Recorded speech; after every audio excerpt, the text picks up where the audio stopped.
De retour sur le plateau de destination Val-de-Loire, de quoi faire le plein de bonnes idées pour votre été. Nous sommes toujours avec Anthony Renou de la commanderie d'Arville. On va pas se battre, rassurez-moi, avec les Templiers. Non, ça reste bon enfant. Ça reste bon enfant. Bon, alors vous nous ferez découvrir ça dans quelques instants.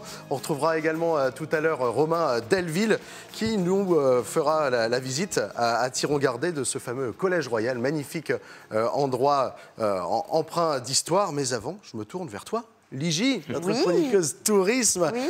Tu nous fais découvrir un endroit magnifique dont on ne parle pas très souvent. On n'en parle pas assez, puisque c'est quand même un jardin remarquable, hein, qui est le plus anglais de tous les jardins. Allez, de la région centre, il faut bien dire les choses. T'as raison. C'est Sagnières, hein, le jardin du Plessis-Sagnières, qui se situe vraiment... Alors c'est un endroit super romantique parce qu'il se situe au creux d'une petite vallée, non loin de Lavardin, qui est l'un des plus beaux villages de France.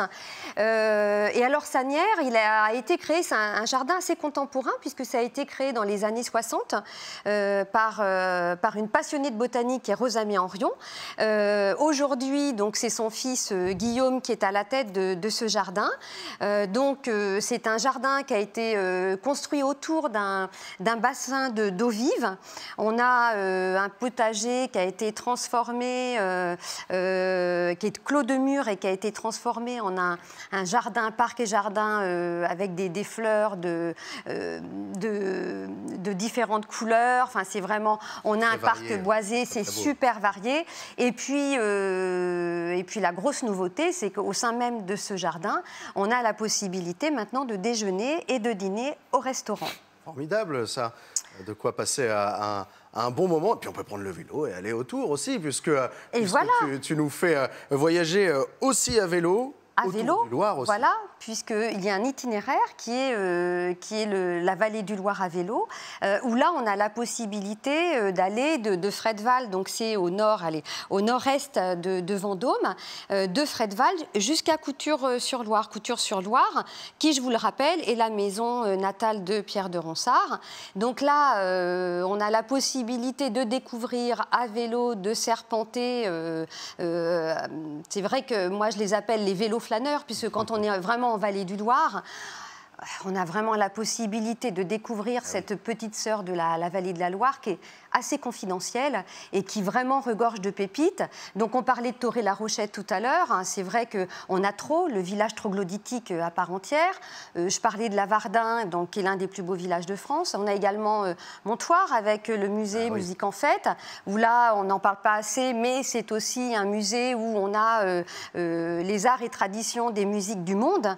Et puis donc Couture-sur-Loire, la maison natale de Pierre de Ronsard. Belle promenade. Et pour terminer, tu nous emmènes du côté de Bourset. Et je vous emmène du côté de Bourset, où là, on a l'atelier vivant, on en a déjà parlé ensemble. L'atelier vivant qui est la maison botanique. Là, si je suis venue, c'est pour vous parler des trognes, ces arbres têtards. Où là, à la maison botanique, comme on voit donc à l'écran, on a 43 trognes qui ont été disposées telles des sculptures sur 2,5 km, hein, puisqu'elles partent depuis la maison botanique jusqu'au sentier botanique, où là, on a vraiment différentes essences. Et alors, ce n'est pas seulement un sentier, c'est que là, on a vraiment la possibilité de découvrir ce que sont des trognes à travers des panneaux, comprendre que ce sont réellement des réservoirs de biodiversité, ces trognes, et que ce ne sont pas forcément des trognes mortes. On fait aussi des trognes avec des arbres vivants de toute essence, quelle qu'elle soit. Bon, il n'y a plus qu'à aller découvrir tout ça. Absolument. Merci beaucoup, Ligie, pour ces belles promenades. Un site internet, peut-être, si on veut retrouver des idées de balade, des choses. Alors, on peut aller sur le site www.val-2-loire-41.com et là, on a toutes les informations. Énormément de ressources. Voilà, merci beaucoup, c'est ça. Ligie. De rien, Lucas. Alors, avant de retrouver Anthony Renou, on va retourner du côté de Thiron-Gardé. Et Romain, c'est le moment de terminer ton tour du Collège Royal. Il faut que tu nous en dises un peu plus pour découvrir ce magnifique endroit. Après l'histoire du Collège Royal et Militaire de Thiron-Gardé, Marie, l'avenir, cet été, les nuits comptées, dans le cadre des Nouvelle Renaissance. Oui, tout à fait. Donc on organise cet été pour la 2e édition, c'est la 2e fois qu'on organise cela, des nuits comptées au collège. Ce sont des soirées contes et légendes du Perche. Le jardin est éclairé à la lueur de la bougie.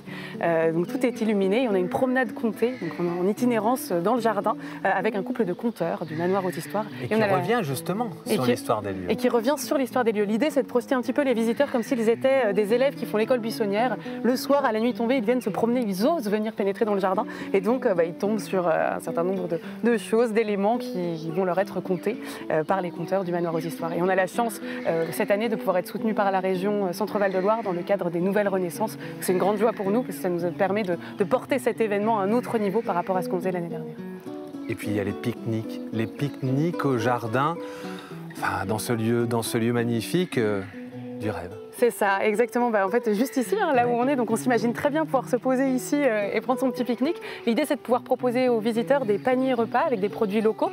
Et donc, les visiteurs puissent venir ici les dimanches midi de juillet et d'août, à partir du 10 juillet jusqu'au 28 août, pouvoir venir se poser ici pour prendre leur pique-nique. C'est tout nouveau, puisque l'année dernière, on fermait systématiquement sur l'heure du midi. Et on a eu tellement cette demande de la part des visiteurs qu'on s'est dit, voilà, autant coupler ça avec des produits locaux. Comme ça, on a toujours dans l'idée de dynamiser le tissu local et les producteurs locaux, et de pouvoir proposer ces paniers repas avec cette belle vue, voilà, dans ce cadre idyllique. Et ben voilà, à la fois pour les soirées à Thiron-Gardé et puis ces dimanches avec des pique-niques au jardin. Rendez-vous ici au Collège Royal et Militaire.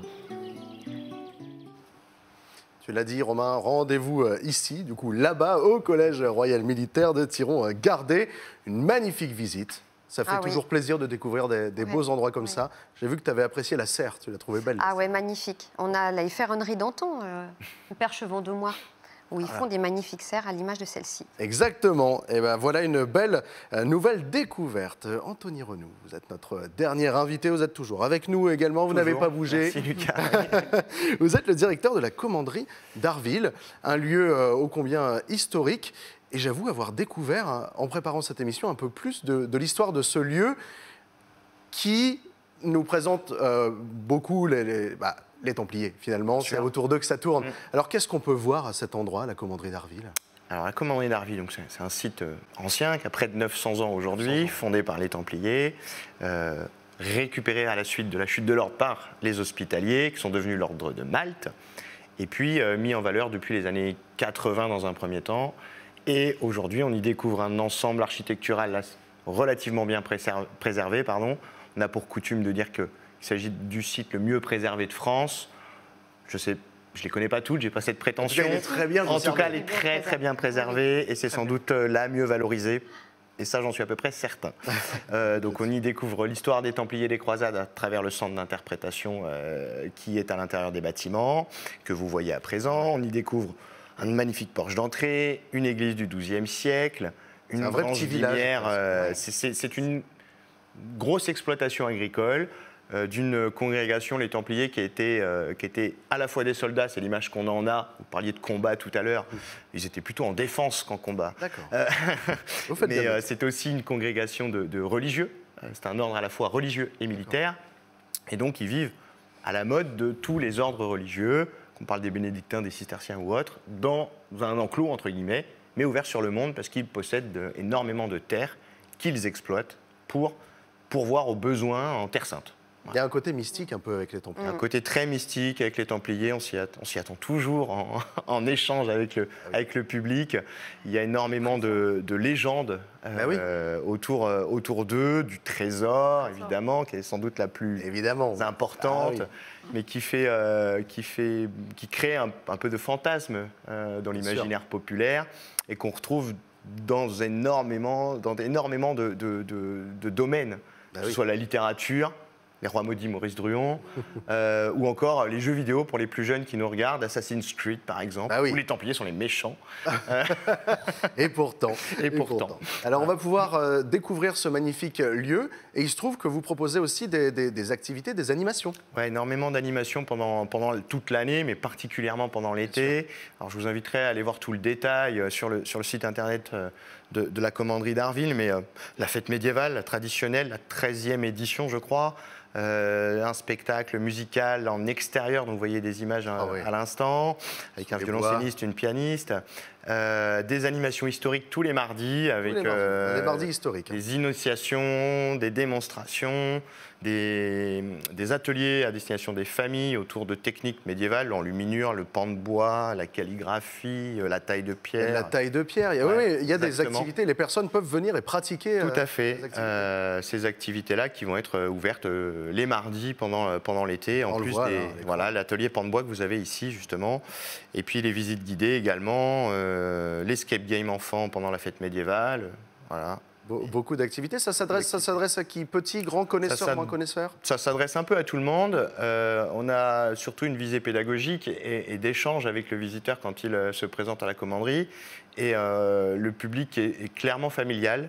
Il y a des espaces extérieurs très agréables pour pique-niquer, sécurisés, au bord du cours d'eau éventuellement, juste devant la commanderie, juste, le couëtron, le jardin médiéval. Donc de quoi se restaurer en pique-nique sur place ou dans les restaurants voisins. Et à partir d'enfants, on en accueille à partir de 3 ans. Ah oui, bon, donc ça s'adresse à un très large public. À un très large public. Et ensuite, on va dormir au gîte. Et on peut dormir et faire une petite balade en calèche le lendemain. Exactement, tout à fait. Et on finit par le jardin de Sanière et voilà. Et le toit vélo. Bon, et ben voilà, formidable, un très bel endroit. Merci beaucoup, Anthony. Plein tarif à 7,50 €, sachant qu'il y a des tarifs intermédiaires. C'est gratuit pour les moins de 6 ans. Oui.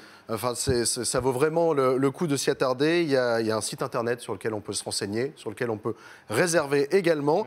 Le site, il est indiqué au bas de votre écran, commanderie-arville.com. Merci beaucoup, Anthony, pour cette belle découverte. Merci à toutes et à tous pour ces présentations ô combien intéressantes.